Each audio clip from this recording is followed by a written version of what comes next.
I hope you're having a great weekend. We're running on the crank trigger. Timing is rock solid. Much more stable than it was before. So I'm going to shut it off and go over everything we had to do and how we made it work.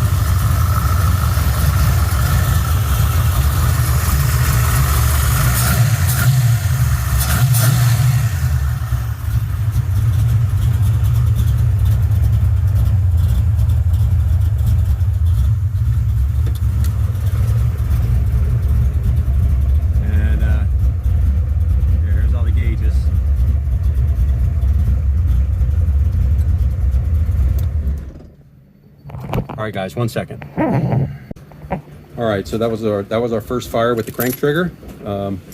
We had one issue, was the little plug-in for the sensor. The two little spades weren't all the way into the Molex, so it was obviously not sending a signal to.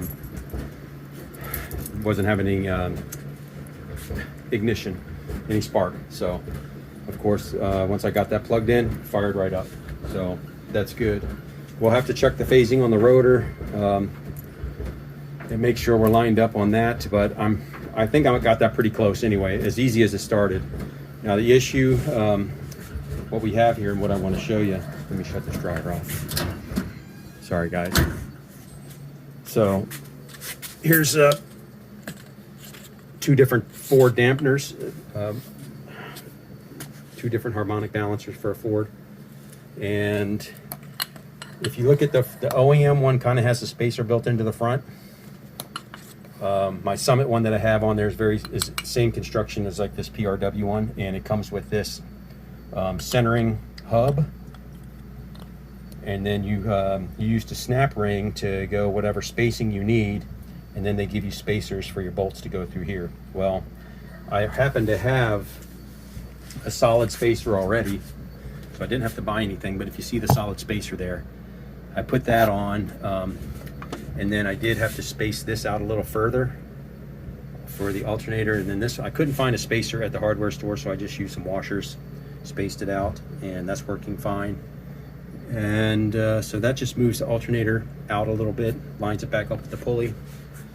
The water pump neck, I was able to, you can see it's kind of dinged up, but I put the threaded part down in the vise down here so they wouldn't get damaged.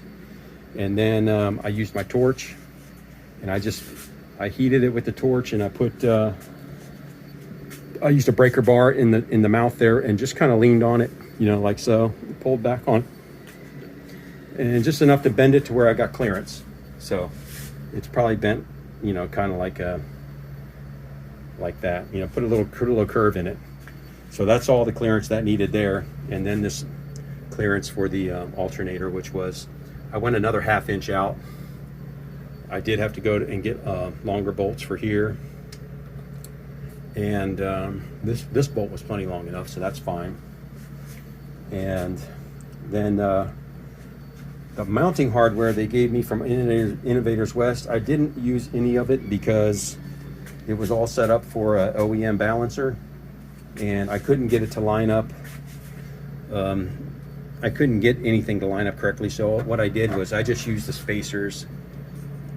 I used the spacers, and I got a little bit longer bolts because this is a thicker bracket than my other timing pointer.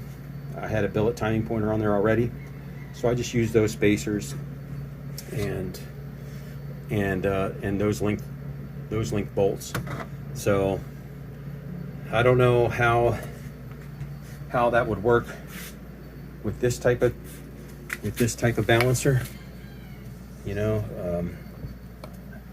I mean, I don't think mine is that much thinner as far as where the timing marks are, because if you use the spacers they give you, then the timing pointer's like hanging way out here, and it's covering all of this, and the pointer's like hanging way out here. So I'm not sure how that's supposed to work. It says it's for an OEM Ford harmonic balancer, which this is the style for OEM. So I don't know. It also says, you know, if you're using, it's set up to use their balancer, which is like $800 or whatever. So I had to rig it and I don't think it did too bad of a job. The washers don't look great, but if I can find the right spacer, I'll put it on there. But nonetheless, I guess all of these you kind of got to rig the spacing out a little bit. So I'm happy that I got it to work. It's at 32 degrees now. I'll probably bump it up to 34. We'll see. I don't know. But what's different is, you know, you don't set the timing with this. Obviously, the timing is coming off of your sensor right there. So you have to move that bracket that the sensor's on, and then adjust your timing there. So you can't really adjust the timing with the car running. You have to shut it off, move the bracket a little bit, and then check it again with your timing light. So you still use the timing pointer down here. You still use that to show where your timing is, but you change the timing with the sensor. Okay, so that's kind of what's different about it, where you don't adjust this, because this is not telling, the distributor setting is not telling your ignition box to fire. The sensor right off the crank is telling this to fire the coil. So this is just phasing, you know, where the spark is going to, not when the spark happens. So that's kind of the difference. And all I did was I unplugged this, and it's just wrapped up, tied up inside the fender well there, in case, you know, so the distributor, we could just plug it back in and run off that. But if something happens at the track, we can always run off this and just plug it back into the box, as long as the box is working.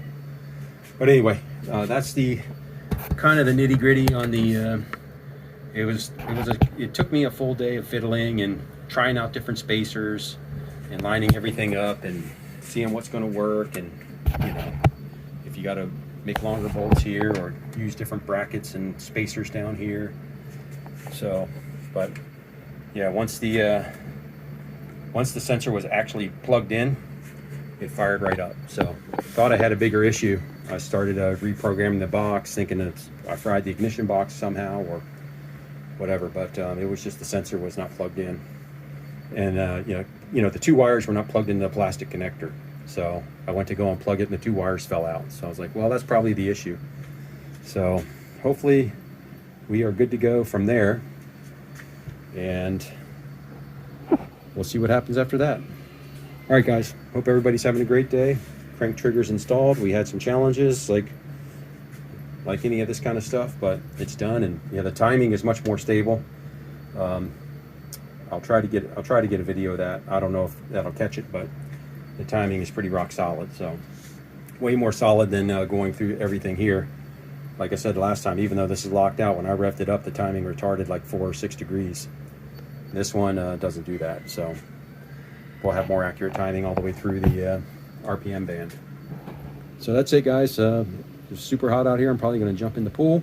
Got this tidied up, started on it yesterday, but only worked on it for a little bit in the morning because my son came over. We kind of had a pool day and barbecued, and then got up this morning and continued. And I had to run to the hardware store to get a little bit longer bolts, some washers, and I had to get some distilled water for the radiator and some more of the anti-corrosion. Where is that stuff? The Super Cool. This is. I just run this with distilled water. Not that I need the super coolant, but I want the corrosion protection. And I think this is safe. This is safe to run at the track. So that's the update, guys. We got the crank trigger is done. I'm not sure what the next mod will be. I'm thinking if anybody has tried the new MSD, that Bluetooth to your phone. I think it's the Ultra 6AL. I may try that because these little knobs here are very hard for me to read at the track. I mean, here in the garage, I use a magnifying glass to to program this, but at the track, it's kind of difficult, you know. So I may get one that's, you know, the MSD one seems like it runs off your phone, so they got an app for it. So maybe we'll try that out. But if anybody's got any, you know, if anybody's tried one or got some feedback on that new MSD box, let me know. All right, guys, hope everybody's having a great day. Thank you.